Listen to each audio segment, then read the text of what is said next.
on ne comprend pas que c'est Dieu qui met les faits dans les causes et que c'est Allah qui change les situations. Et quand il veut quoi que ce soit, il dit « Kun fayakun » soit ici. C'est facile pour Dieu. Quand tu auras cette certitude-là,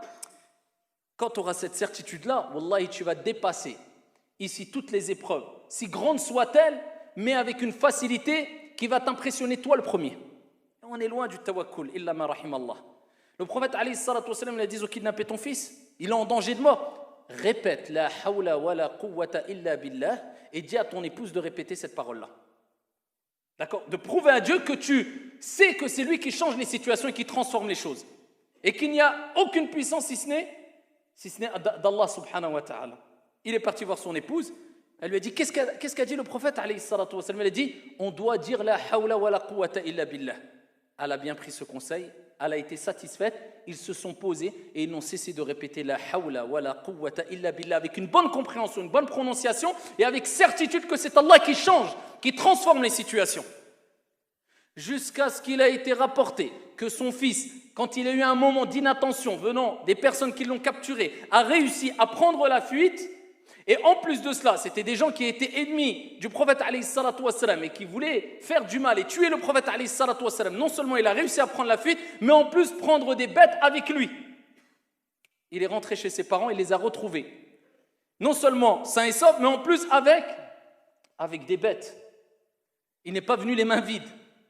Et quand ils ont été rapportés ça au prophète alayhi salatu wassalam, le prophète sallallahu alayhi wa sallam a dit, c'est à ton sujet, à ce sujet-là. C'est pour cette situation-là qu'Allah Jalla wa Ala a révélé le verset coranique وَمَنْ يَتَّقِ اللَّهِ يَجْعَلْ لَهُ مَخْرَجًا وَيَرْزُقْهُ مِنْ حَيْثُ لَا يَحْتَسِبُ.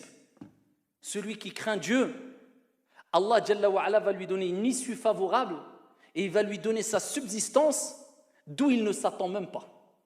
Mais Allah Jalla wa Ala dit celui qui craint Allah, ils ont craint Allah comment? Ils ont craint leur Seigneur Tabaraka wa Ta'ala de quelle manière? Avec l'apparence, simplement avec du dhikr, en disant la hawla wa la quwwata illa billah et en patientant. Allah s'est chargé du reste. Allah te teste, tout est facile pour lui. Pour nous rappeler l'importance de cette kalima, qui est un trésor parmi les trésors du paradis.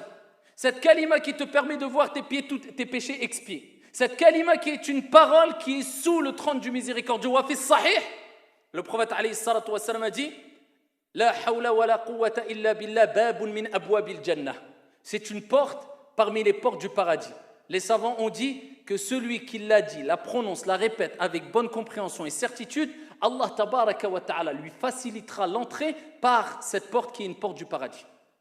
Le fait de dire la hawla wa la quwwata illa billah, c'est un trésor, c'est ton entrée au paradis. Cette formule change, transforme et te pousse aussi à la modestie, à la retenue, parce que quand il t'arrive quoi que ce soit, tu prouves que rien ne vient de toi, toi tu n'es qu'une cause. Et les êtres ne sont que des causes, mais tout vient de ton Seigneur qui peut transformer toute chose en disant soit et c'est, et il n'a même pas besoin de dire kun, c'est pour que l'être humain comprenne qu'Allah Jalla wa Ala, quand il veut quoi que ce soit, eh bien c'est automatiquement et directement. Wala hawla wala quwwata illa billah.